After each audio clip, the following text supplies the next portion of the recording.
Welcome to சாந்தி உலகம். இன்றைக்கி வீடியோவில் பாதாம் பிசின் வச்சு சூப்பரான ஹெல்த்தியான ஒரு லட்டு தான் செய்ய போகிறோம். பாதாம் பிசினில் நிறைய ஹெல்த் பெனிஃபிட்ஸ் இருக்குது. முக்கியமாக பார்த்திங்கன்னா உடம்புல இருக்க ஹீட்டை குறைக்கிறதுக்கு ரொம்ப ஹெல்ப்ஃபுல்லாக இருக்கும். இது கூட நட்ஸ் எல்லாம் சேர்த்து செய்யும்பொழுது ரொம்ப ஃபில்லிங்காக இருக்கிற மாதிரி இருக்கும். இன்ட்ரெஸ்டிங்கான இந்த ரெசிபியை வீடியோக்குள்ளே போயிட்டு எப்படி செய்யலாங்கிறத பார்க்கலாம். இந்த ரெசிபி செய்கிறதுக்கு அடுப்பில் ஒரு பேன் வச்சுட்டு கொஞ்சமாக லோட்டஸ் சீடை ட்ரை ரோஸ்ட் பண்ணிக்க போகிறோம்.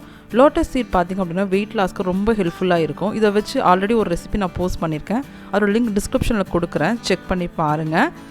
இது பார்த்திங்க ஃபஸ்ட்டு சாஃப்டாக இருக்கும். கொஞ்சம் வறுபடும் பொழுது கொஞ்சம் சூடாகும் பொழுது நல்ல ஒரு கிறிஸ்பியாக இருக்கும். கையில் உடச்சி பார்த்திங்க அப்படின்னா நல்லா உடையிற மாதிரி இருக்கும். அந்த டைமில் இதை நம்ம ட்ரான்ஸ்ஃபர் பண்ணிக்கலாம். கொஞ்சம் சூடு ஆறின பிறகு மிக்ஸி ஜாரில் போட்டு நல்லா பொடி பண்ணி எடுத்துக்கலாம்.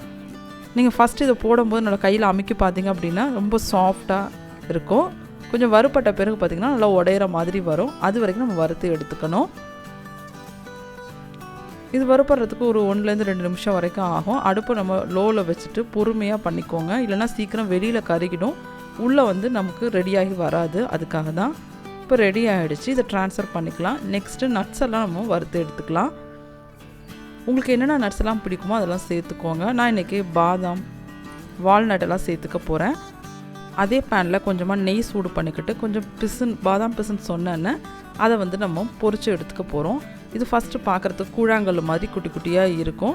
கொஞ்சம் பெரிய பீஸாஸாகவும் இருக்கும். இது நம்ம நெய்யில் பொரித்து எடுக்கும் பொழுது கொஞ்சம் சாஃப்டாக இருக்கும். ஆறின பிறகு பார்த்திங்க அப்படின்னா நம்ம இஞ்சி நசுக்கிற கல்லை நசுக்கும் பொழுது நல்லா நொறுங்கி வரும். அதுக்கப்புறமா நம்ம மிக்ஸி ஜாரில் போட்டு பொடிச்சு எடுத்துக்கணும். நான் என்னென்ன மெஷர்மெண்ட்ஸ் எல்லாம் எடுத்திருக்கேன் அப்படிங்கிறத டிஸ்கிரிப்ஷன் பாக்ஸில் கொடுக்குறேன். இந்த பாதாம் பிசினை பொரிக்கும் பொழுது மட்டும் நல்லா அடுப்பை லோவில் வச்சுட்டு பொறுமையாக வதக்கி எடுத்துக்கோங்க. நமக்கு ஸ்பீடாக செஞ்சோம் அப்படின்னா வெளியில் சீக்கிரம் கருகுன மாதிரி ஆகிடும், நமக்கு பொரிஞ்சு வராது, அது டேஸ்ட் நல்லா இருக்காது. இந்த ஸ்டெப்பு தான் ரொம்ப முக்கியமான ஸ்டெப்பு. அதனால் கொஞ்சம் பொறுமையாக செஞ்சு எடுத்துக்கோங்க. நார்மலாக நமக்கு பாப்கார்ன்லாம் பொரிஞ்சு வரும்ல, அந்த மாதிரி நமக்கு பொரிஞ்சு வர ஆரம்பிக்கும். பார்த்திங்கன்னா தெரியும், ஃபஸ்ட்டுக்கும் இப்போயும் நல்லா வித்தியாசம் தெரியுது.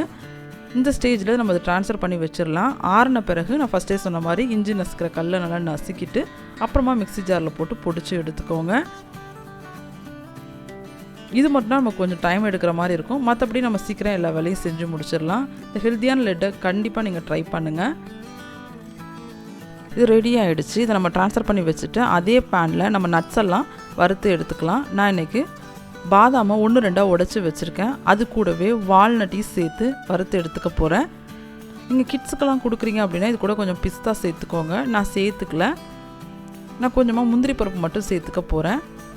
எல்லாத்தையும் சேர்த்துட்டு நல்லா லைட் கலர் வர வரைக்கும் நல்லா பொரித்து எடுத்துக்கோங்க. பொரித்து எடுத்துகிட்டு நல்லா ஆறின பிறகு இதையும் நம்ம மிக்ஸி ஜாரில் போட்டு பொடிச்சு எடுத்துக்க போகிறோம். எப்போவுமே இந்த மாதிரி ரெசிபிலாம் செய்யும்பொழுது பாதாமை ப்ளைனாக அப்படியே சேர்க்காமல் 1-2 உடச்சி சேர்க்கும்பொழுது நமக்கு சீக்கிரமாக ரெடியாகி வரும். நமக்கு மிக்ஸி ஜாரில் போட்டு அரைக்கிறதுக்கு கொஞ்சம் ஈஸியாக இருக்கும். அதனால் கொஞ்சம் உடச்சிட்டு அப்புறமா சேர்த்து வறுத்து எடுத்துக்கோங்க. வால்நட்டை பொறுத்த வரைக்கும் அது கொஞ்சம் சாஃப்டாக தான் இருக்கும், அது ஒன்றும் பிரச்சனை இல்லை. நம்ம அப்படியே டேரெக்டாக கூட சேர்த்துக்கலாம். முந்திரி பருப்போட டேஸ்ட் உங்களுக்கு ரொம்ப பிடிக்கும் அப்படின்னா கிட்ஸுக்கெலாம் கொடுக்குறீங்க அப்படின்னா கொஞ்சம் எக்ஸ்ட்ரா சேர்த்துக்கோங்க. அடுப்பை லோ டு மீடியம்லேயே வச்சுட்டு நல்லா வறுத்து எடுத்துக்கோங்க. நல்லா கலர் சேஞ்ச் ஆகி வரணும். அப்போ தான் நமக்கு மிக்ஸி ஜாரில் பொடிக்கும்போது நல்லா பொடிச்சு வரும். பார்த்திங்கன்னா தெரியும், நல்லா கலர் சேஞ்ச் ஆகி வந்துருச்சு. இது சூடாக இருக்கும்போது கொஞ்சம் சாஃப்டாக இருக்க மாதிரி தான் இருக்கும். ட்ரான்ஸ்ஃபர் பண்ணிவிட்டு ஆறின பிறகு பார்த்திங்க அப்படின்னா நல்லா க்ரன்ச்சி ஆகிடும். நான் ஃபஸ்ட்டே சொன்ன மாதிரி தான் அந்த பாதாம் பிசின் பார்த்திங்களா நல்லா நான் பொடிச்சு வச்சுட்டேன். நெக்ஸ்ட் நான் மிக்ஸி ஜாரில் போட்டு நல்லா அரைச்சி எடுத்துக்க போகிறேன். நட்ஸும் ரெடி ஆகிடுச்சு. இதை நம்ம ட்ரான்ஸ்ஃபர் பண்ணிக்கலாம். நெக்ஸ்ட்டு அதே பேனில் நான் கொஞ்சமாக டெசிகேட்டட் கோகோனட் சேர்த்து வறுத்து எடுத்துக்க போகிறேன். இது எல்லாமே எக்ஸ்ட்ரா டேஸ்ட் கொடுக்கறதுக்காக தான். உங்கள்கிட்ட இருக்குன்னா சேர்த்துக்கோங்க, இல்லைனா இந்த ஸ்டெப்பெல்லாம் ஸ்கிப் பண்ணிக்கோங்க. இது சேர்க்கும் போது நல்ல ஒரு ஃப்ளேவர் கொடுக்கும், டேஸ்ட்டும் நல்லாயிருக்கும். டெசிகேட்டட் கோகோனட் பொறுத்த வரைக்கும் நம்ம சேர்க்குறதுக்கு முன்னாடி அடுப்பை நல்லா ஆஃப் பண்ணிவிட்டு அப்புறமா நல்ல லோ ஃப்ளேமில் வச்சுட்டு வறுத்து எடுத்துக்கோங்க. இல்லைனா இது சீக்கிரம் கருகுன மாதிரி ஆகிடும். இது ஒரு 1/2 நிமிஷத்தில் நமக்கு வறுத்து எடுத்துடலாம். இது ஆல்ரெடி ஈரப்பதம்லாம் இல்லாமல் தானே இருக்குது, அதனால் சீக்கிரம் ரெடி ஆகிடும். அவ்வளோதான். நெக்ஸ்ட்டு அதை ட்ரான்ஸ்ஃபர் பண்ணிவிட்டு அதே பேனில் நான் கொஞ்சமாக நெய் எடுத்து வச்சுருக்கேன்.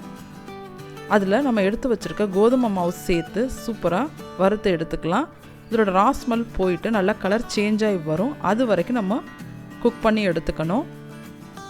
இதுக்கு நெய் தான் கொஞ்சம் அதிகமாக தேவைப்படுற மாதிரி இருக்கும். நான் என்னென்ன மெஷர்மெண்ட்ஸ் எடுத்திருக்கேன் அப்படிங்கிறத டிஸ்கிரிப்ஷன் பாக்ஸில் கொடுக்குறேன், செக் பண்ணி பாருங்கள் கண்டிப்பாக. இந்த ரெசிபியை பொறுத்த வரைக்கும் பாதாம் பிசினை பொரிச்சு எடுக்கிறதுக்கும் இந்த கோதுமை மாவை ராஸ்மல் போயிட்டு நல்லா குக் பண்ணுறதுக்கு தான் டைம் எக்ஸ்ட்ரா எடுக்கிற மாதிரி இருக்கும். பொறுமையாக செஞ்சு எடுத்துக்கோங்க. இது எந்த அளவுக்கு கலர் சேஞ்ச் ஆகி பொறுமையாக வருதோ அந்த அளவுக்கு நமக்கு டேஸ்ட் நல்லாயிருக்கும். வயிற்றுக்கு எந்த பிரச்சனையும் இல்லாமல் இருக்கும். நல்லா மிக்ஸ் ஆகி வருது, நல்லா கலரும் சேஞ்ச் ஆகி வரும், வாசமும் நல்லா வர ஆரம்பிக்கும். அது வரைக்கும் நம்ம நெய்யில் நல்லா ஃப்ரை பண்ணி எடுத்துக்கலாம். இது டோட்டலாக ஒரு 5 நிமிஷம் வரைக்கும் ஆகும். அது வரைக்கும் நம்ம பொறுமையாக செஞ்சு எடுத்துக்கணும்.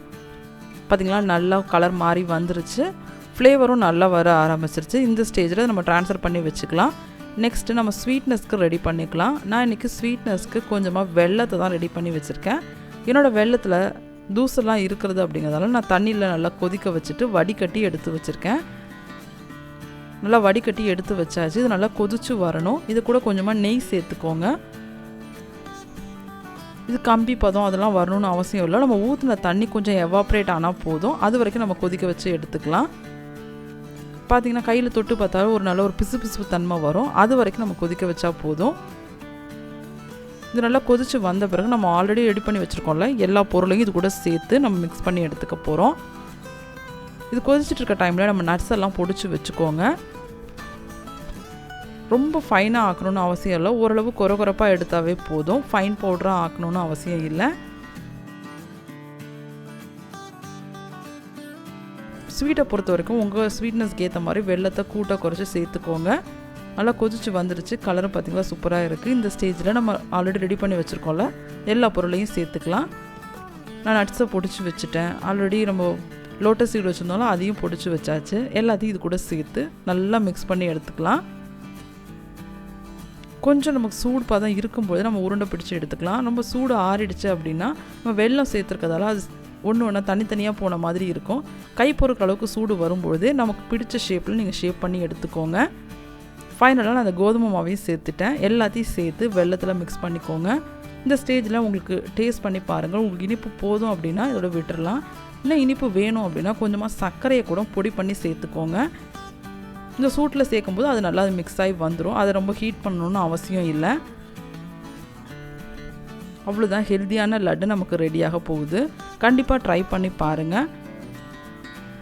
எல்லாருக்கும் பிடிக்கும். கிட்ஸ்லேருந்து பெரியவங்க வரைக்கும் கண்டிப்பாக விரும்பி சாப்பிடுவாங்க. ட்ரை பண்ணி பார்த்துட்டு உங்களோட ஃபீட்பேக் கமெண்ட் பாக்ஸில் கொடுங்க. அவ்வளோதான், நல்லா வதக்கி எடுத்தாச்சு. நல்லா மிக்ஸ் பண்ணி எடுத்தாச்சு. கை பொறுக்கிற சூடு இருக்கும்போது நான் கொஞ்சமாக உருண்டை மாதிரி பிடிச்சி எடுத்துக்க போகிறேன். இது கண்டிப்பாக ஒரு 10 days வரைக்கும் நம்ம ஸ்டோர் பண்ணி வச்சுக்கலாம். டெய்லி ஒரு லட்டு சாப்பிட கொடுக்கலாம் குழந்தைங்களுக்கு. அதனால் கொஞ்சம் மீடியம் சைஸ்லேயே நம்ம உருண்டை பிடிச்சி எடுத்துக்கோம். ரொம்ப பெருசாக எடுத்துக்க வேண்டாம்.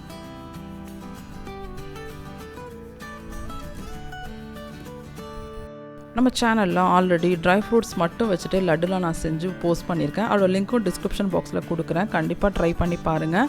நட்ஸ் எல்லாம் ப்ளைனாக கொடுக்கும்போது கண்டிப்பாக கிட்ஸாக இருந்தாலும் சரி பெரியவங்களும் அவாய்ட் பண்ண தான் பார்ப்பாங்க. இந்த மாதிரி வித்தியாசமாக கண்டிப்பாக ட்ரை பண்ணி பாருங்கள். வேண்டான்னு சொல்லவே மாட்டாங்க. டெய்லியும் ஒரு லட்டு ஈவினிங் டைமில் சாப்பிட கொடுங்க. இப்போ ஸ்கூல் போகிறவங்க அப்படின்னா நீங்கள் ஸ்நாக்ஸ் பாக்ஸ் கொடுப்பீங்களா, கண்டிப்பாக அது ஒன்று கொடுத்து அனுப்புங்க. உங்களுக்கு ஒரு ஃபில்லிங்காக இருக்கும். கண்டிப்பாக இந்த ரெசிபி உங்களுக்கு பிடிச்சிருக்குன்னு நினைக்கிறேன். பிடிச்சிருந்தால் லைக் பண்ணுங்கள், ஷேர் பண்ணுங்கள். என்னோடய சேனலை சப்ஸ்கிரைப் பண்ணலைன்னா சப்ஸ்கிரைப் பண்ணிக்கோங்க. பக்கத்தில் இருக்க பெல் ஐக்கான் கிளிக் பண்ணிக்கோங்க. ஒரு ஏர்டைட் கண்டெய்னரில் போட்டு இது நல்லா ஸ்டோர் பண்ணி வச்சுக்கோங்க. நெக்ஸ்ட் ஒரு இன்ட்ரெஸ்டிங்கான ஒரு வீடியோவில் உங்களை மீட் பண்ணுறேன். தேங்க்ஸ் ஃபார் வாட்சிங்.